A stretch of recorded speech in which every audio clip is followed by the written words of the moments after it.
सलमान खानच्या घरावरील गोळीबार प्रकरणामध्ये नवीन माहिती समोर येते आहे। पोलिसांच्या ताब्यात असलेला आरोपी अनुज थापनने आत्महत्येचा प्रयत्न केलाय।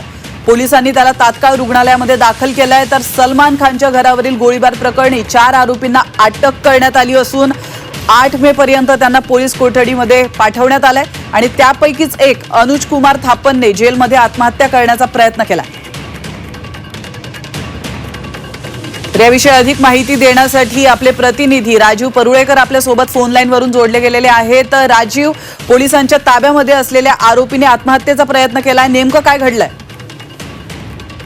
सलमान खान गोळीबार प्रकरणी आतापर्यंत 4 आरोपींना अटक केली होती आणि त्यांना 8 मे पर्यंत पोलीस कस्टडीत ठेवण्याचे आदेश दिले होते। त्याचबरोबर दुसरा एक आरोपी होती, त्याला वैद्यकीय प्रकरणी त्याला न्यायालयीन कस्टडी देण्यात आली होती। त्यामध्ये अनुज कुमार थापन यांनी आज दुपारच्या दरम्यान आत्महत्या करण्याचा प्रयत्न केला, परंतु ताबडतोब पोलिसांनी त्याला जीटी हॉस्पिटलमध्ये ऍडमिट केलं आहे आणि डॉक्टर त्यांना वाचवण्याचा प्रयत्न करत आहे। डॉक्टरने अजून अधिकृत अशी माहिती नाही दिली आहे की अजूनपर्यंत तो मयत आहे की जिवंत आहे, परंतु त्यांना त्याची प्रक्रिया चालू आहे आणि त्यांनी पोलीस त्या घटनास्थळी त्याची सिक्युरिटी करत आहेत।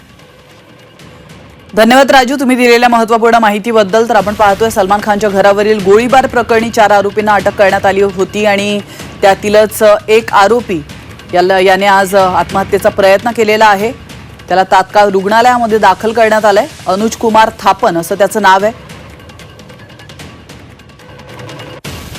तर आपण पाहतोय की सलमान खानच्या घरावरील गोळीबार प्रकरणामध्ये मोठी अपडेट समोर आली आहे। पोलिसांच्या ताब्यात असलेला आरोपी अनुज थापन याने आत्महत्येचा प्रयत्न केलाय।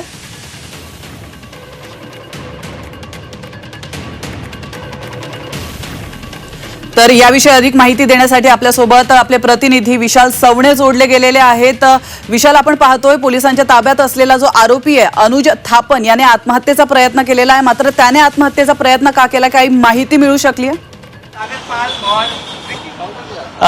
प्राची, आता मी ज्या ठिकाणी उभा आहे ते जीटी हॉस्पिटल आहे। जीटी हॉस्पिटलच्या ठीक समोर मी उभा आहे आणि या जीटी हॉस्पिटलच्या आतमध्ये जो अनुज थापन आहे तो सध्या आतमध्ये आहे। त्याच्यावरती उपचार सुरू असल्याची अधिकृत माहिती जी आहे ती आता समोर येत आहे आणि हा अनुज थापन हा तोच आहे ज्याने जे सलमान खानच्या घराबाहेर जे 2 आरोपी होते ज्यांनी फायरिंग केलं होतं, त्या 2 आरोपींनी ज्यांनी हत्यार पुरवलं होतं त्यापैकी एक अनुज थापन होता।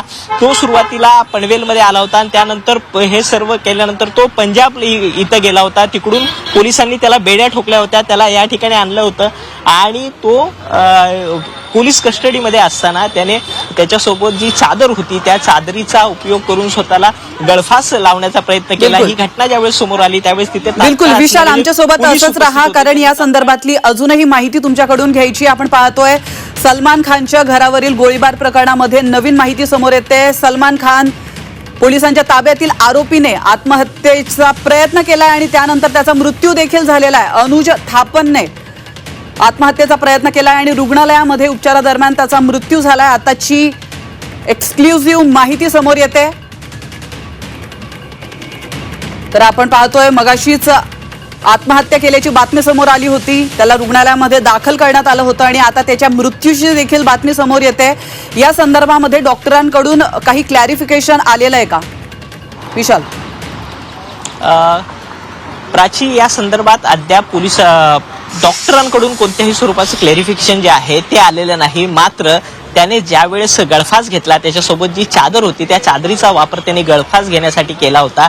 खरं तर या संपूर्ण प्रकरणाचा महत्वाचा दुवा जो आहे तो अनुज थापन आहे, कारण अनुज थापनकडेही हा कुठून हत्यारं मागवत होता आणि याच्या अगोदर त्यांनी कोणत्या कोणत्या गुन्ह्यासाठी ही हत्यारं जी आहेत ती पुरवलेली आहेत अशा स्वरूपाची मोठी एक कडी जी आहे, एक साखळी जी आहे ती समोर येण्यासाठी तो एक महत्वाचा दुवा होता। मात्र त्यांनी गळफास लावून आत्महत्येचा प्रयत्न केला आणि त्यावेळेस तिथे उपस्थित असणारे जे पोलीस कर्मचारी होते त्यांनी तात्काळ त्याला त्यांना जवळच असणाऱ्या ह्या जीटी हॉस्पिटलमध्ये जे आहे ते आणण्यात आलेलं आहे आणि अधिकृत पोलिसांच्या हवाल्याची जी सूत्र आहेत त्या सूत्रांकडून जी माहिती मिळते त्या माहितीनुसार सध्या त्याला या हॉस्पिटलमध्ये जे आहे ते ऍडमिट करण्यात केलेलं आहे आणि त्याच्यावरती जे आहे ते उपचार केले जात आहे। मात्र त्याच्याकडे ती चादर जी आहे ती कुठून आली आणि त्यांनी नेमका का आत्महत्येचा प्रयत्न केला, त्याच्याकडे अशी कोणती माहिती होती जी त्याला पोलिसांना द्यायची नव्हती, हे असे अनेक जे प्रश्न आहेत ते सध्या अनुत्तरित राहिलेले आहेत आणि पोलीस जो तपास आहे तो सध्या सुरू आहे. खरं तर विशाल, तुम्ही म्हणालात की अनुजने आत्महत्या करताना गळफास घेतलेली आहे, मात्र त्याने गळफास घेतली तरी कशी, कारण तो त्यावेळेला कैदेत होता, पोलीस देखील त्याच्या अवतीभोवती नक्कीच असतील, तर हा प्रयत्न नेमका कसा होऊ शकलाय? प्राची, या संपूर्ण प्रकरणामध्ये अनुज जो आहे आणि त्याच्याबरोबर तर आणखी एक साथीदार आहे, या दोघांनी हत्यारं जे आहे ते पुरवण्याचं काम जे आहे ते सलमानच्या घराबाहेर जे आरोपी अटक करण्यात आले, ज्यांनी फायरिंग केलं होतं, ज्यांना अटक करण्यात आलं, त्यांनी हत्यारं पुरवली होती. हा एक महत्त्वाचा दुवा आहे. आणि ज्यावेळेस पोलीस कस्टडीमध्ये असताना त्यांच्यासोबत जी चादर होती त्या चादरीने त्याने गळफास घेण्याचा जो प्रयत्न केलेला आहे, मात्र ही नेमकी चादर त्यांच्याकडे आली कशी आणि त्यांनी ते फास घेण्याचा प्रयत्न जो आहे तो कसा केला, हा संपूर्ण एक तपासाचा भाग आहे. आणि सध्या पोलीस जो आहे तो तपास करण्याचा प्रयत्न करतात, मात्र ह्या स्वरूपाची माहिती जी आहे ती आता कोणत्याही स्वरूपात पोलिसांकडून उपलब्ध झालेली नाही. नक्कीच, धन्यवाद विशाल तुम्ही दिलेल्या महत्त्वपूर्ण माहितीबद्दल. तर आपण पाहतोय पोलिसांच्या ताब्यात असलेल्या आरोपी अनुज थापनने आत्महत्या केलेली आहे आणि पोलीस तपास करतायत. आता या तपासातनं काय माहिती समोर येते ते पाहणं देखील महत्त्वाचं असणार आहे.